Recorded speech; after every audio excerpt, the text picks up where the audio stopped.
Welcome to the Tim Booker channel, where wisdom is worth spreading. We wish you a pleasant listening experience. Today, we will delve into a book that studies social networks, titled The Human Network. The main focus of this book is on how we can transcend individual limitations and understand the world from a network perspective. It is a book that allows you to instantly perceive the truths of the world. So, what exactly is this insight? We'll delve into that shortly. Before we dive into the human network, let's first understand what we mean by network in this context. Simply put, you can consider network as the underlying coding of human society.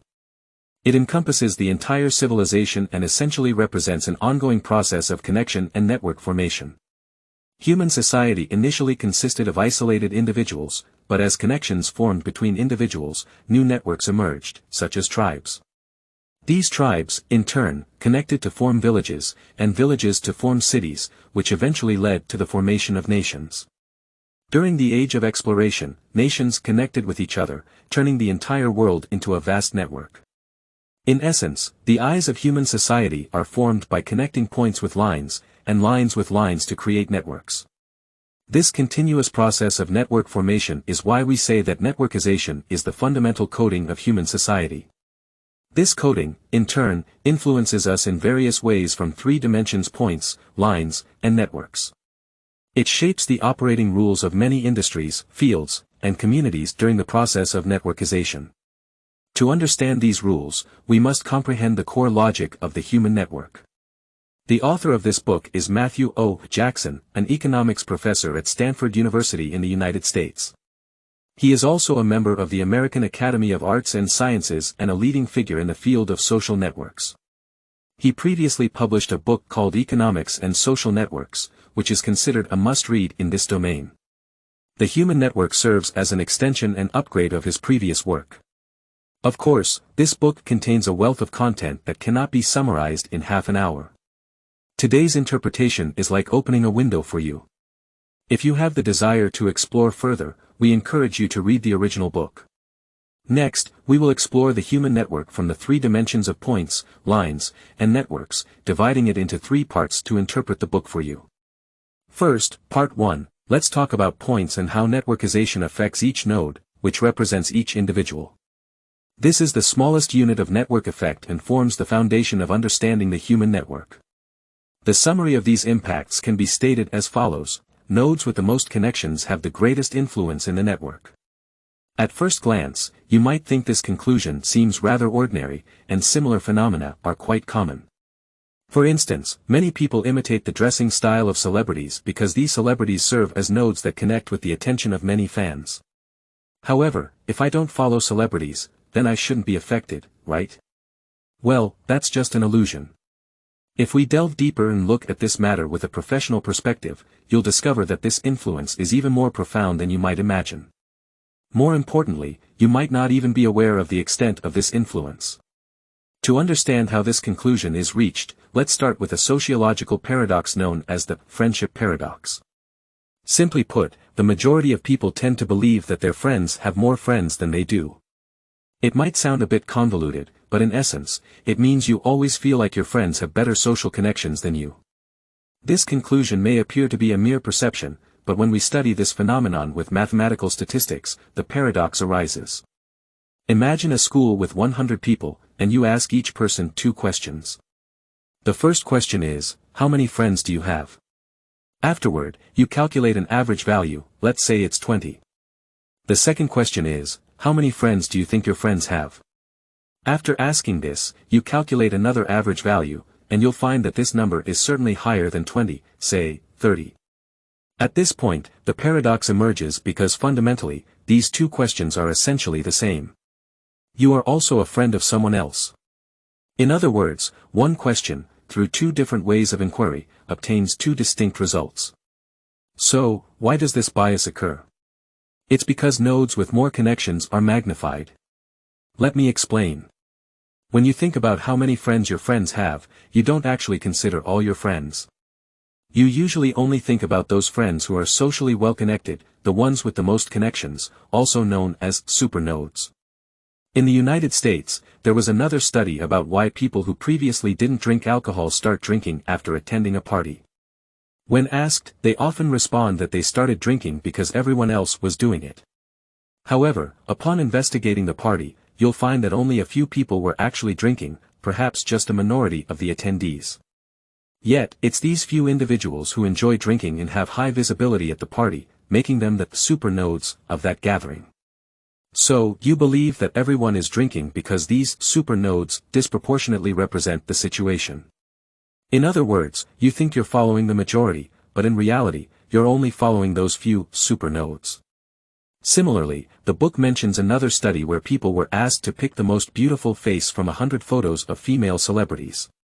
You might assume that everyone would choose their personal favorite or the one they find most pleasing to look at. However, quite the opposite happened. Many people selected faces that weren't even their top choices. Why does this happen? When you ask others to pick the most beautiful face, the proposition implicitly includes another question: what defines most beautiful? Obviously, people tend to think that most beautiful face is the one that receives the most votes in this survey.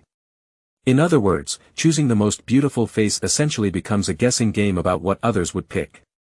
At this point, another question arises: who are these others that people are trying to guess the preferences of?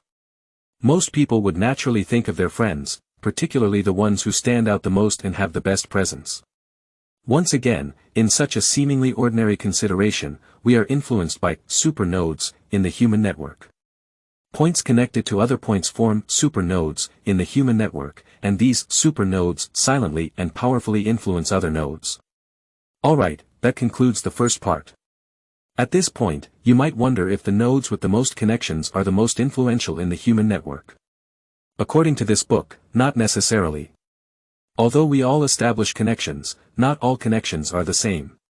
Understanding the various ways connections are formed in the human network and the characteristics of each type is essential to determine which nodes are most valuable. Moving on to part 2, let's discuss the different ways connections are formed in the human network, focusing on the dimension of connections between points. The author identifies 4 main types of connection, which he summarizes as 4 centralities. The first centrality is called degree centrality. This name might sound a bit complicated, but it reflects the quantity of connections, that is, how many people you can connect with. For example, celebrities, verified social media accounts, and public figures all have a high degree centrality because they can establish connections with numerous individuals. However, having the highest degree centrality, meaning the most connections, doesn't necessarily mean you are the most influential person. Many times, what matters is not the quantity of connections but the quality. This quality of connections is measured by another centrality called Eigenvector Centrality. This is the second centrality we want to discuss. In the real world, it has more value as a reference compared to the previously mentioned degree centrality. For example, someone may have 200 friends who are not well established or hold any significant positions. In this case, having many connections doesn't hold much meaning. Conversely, another person might have only a few friends, but those friends have considerable social prestige. Therefore, this person's social influence would be greater. Incidentally, this logic not only applies to the real world but also extends to the online realm, where people have adopted and created a specialized algorithm to determine influence. For instance, we all know that Google's search algorithm is powerful, but not many are aware of the specific aspects that make it so. In truth, the core of this algorithm lies in measuring eigenvector centrality. When you search for a keyword like chocolate on Google, you might get millions of results. But how are these results ranked? Initially, the algorithm ranked pages based on degree centrality, meaning it looked at the quantity of keywords in a web page. The page with the highest keyword count would rank first.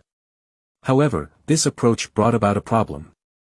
If a web page simply repeated the keyword chocolate 100 times, it would rise to the top of the search results, even though such a result would be meaningless. To address this, Google changed its algorithm. Instead of ranking by quantity, it ranked by quality. It examined the websites that linked to a particular page. If 10 prominent websites linked to the page, it would rank higher. In essence, this algorithm evaluates not the number of keywords a page contains, but rather, the number of authoritative websites willing to vouch for it. It essentially measures eigenvector centrality. We can apply this algorithm to our daily lives as well. For instance, if you've just entered the job market, don't rush to expand your network. Instead, think about which connections hold the most value and are worth making to enhance your own eigenvector centrality. This is what truly matters. Alright, that covers the second centrality, eigenvector centrality. The third centrality is called Betweenness Centrality, which describes how efficiently you can spread information. In other words, it measures to what extent you can transmit a message to as many people as possible in the shortest amount of time. For instance, imagine there are 10 village chiefs in remote areas with no access to television or the internet, and you want to spread a message across all 10 villages. In this case, who should you approach? Obviously, within each village, the village chief has the highest degree centrality, as he knows everyone in the village. The individual with the highest eigenvector centrality might also be a village chief or an elder from another village, but they have the limitation of only knowing people within their village. Therefore, neither degree centrality nor eigenvector centrality is most effective for spreading the message. At this point, you need to find the person with the highest betweenness centrality, the one most likely to be a mediator between different villages. This person is often the matchmaker in the village because they frequently travel between villages and know everyone. They can quickly deliver the message to every village. However, the author mentions that betweenness centrality has limited applications. It is mainly relevant when we need to spread messages, so we'll just briefly understand it without delving too much into it. Moving on to the fourth centrality, closeness centrality. It describes the irreplaceability of your connecting function within the social network. For example, suppose you know both Zhang San and Li Si, but they don't know each other. They must go through you to find each other. In this case, you possess closeness centrality. The more people like Zhang San and Li Si exist in your network, the higher your closeness centrality. So, what's the significance of closeness centrality? In simple terms, it enables you to assemble a team from different circles or fields, giving you the power to exert tremendous influence. For example, in 15th century Florence, there was a family called the Medici family, which held the greatest local influence. Leonardo da Vinci once said, "The Medici family created me, and they destroyed me." Although we won't delve into the specifics of the story, let's focus on the phrase, "created me," to understand the Medici family's enormous influence. You might think this family was either exceptionally powerful or wealthy, but in reality, they were not the most influential in politics or money. Their real strength lay in their high closeness centrality. They connected resources from different domains. If a politician wanted to find an artist to paint a portrait, they had to go through the Medici family. If a merchant wanted to establish contact with a politician for some business dealings, they also had to reach out to the Medici family. Similarly, if an artist wanted to organize an art exhibition or raise funds, they had to turn to them. In other words, although the Medici family didn't directly control these resources, they had the key to access them. Nobody could bypass them. This is the fourth way of connecting nodes, being an intermediary. We use closeness centrality to describe this phenomenon. Alright, that covers the second part. We have discussed the 4 ways of connecting nodes in a network, which correspond to 4 centrality metrics: the number of connections, the quality of connections, the efficiency of information dissemination, and the intermediation function of your connections. Now, let's move on to the third step and talk about the network as a whole. What kind of patterns emerge when all these nodes are connected with lines to form the human network? In this book, the author mentions various patterns, but we will focus on one of the most significant patterns, which is the concept of centrality. Centrality, in simple terms, means that the winners take all. Individuals with good social connections tend to attract more connections over time, and those who receive attention tend to get more attention. Similarly, wealthy individuals tend to become even wealthier. Eventually, a small portion of people will control the majority of resources. This phenomenon is not difficult to understand. As we discussed earlier, nodes with higher centrality are more likely to be the first to establish connections with new nodes. For instance, when you arrive in a new environment and want to make friends, you will probably be drawn to the person with the best social connections. They are more noticeable and may be outgoing, taking the initiative to connect with you. The same principle applies in other situations.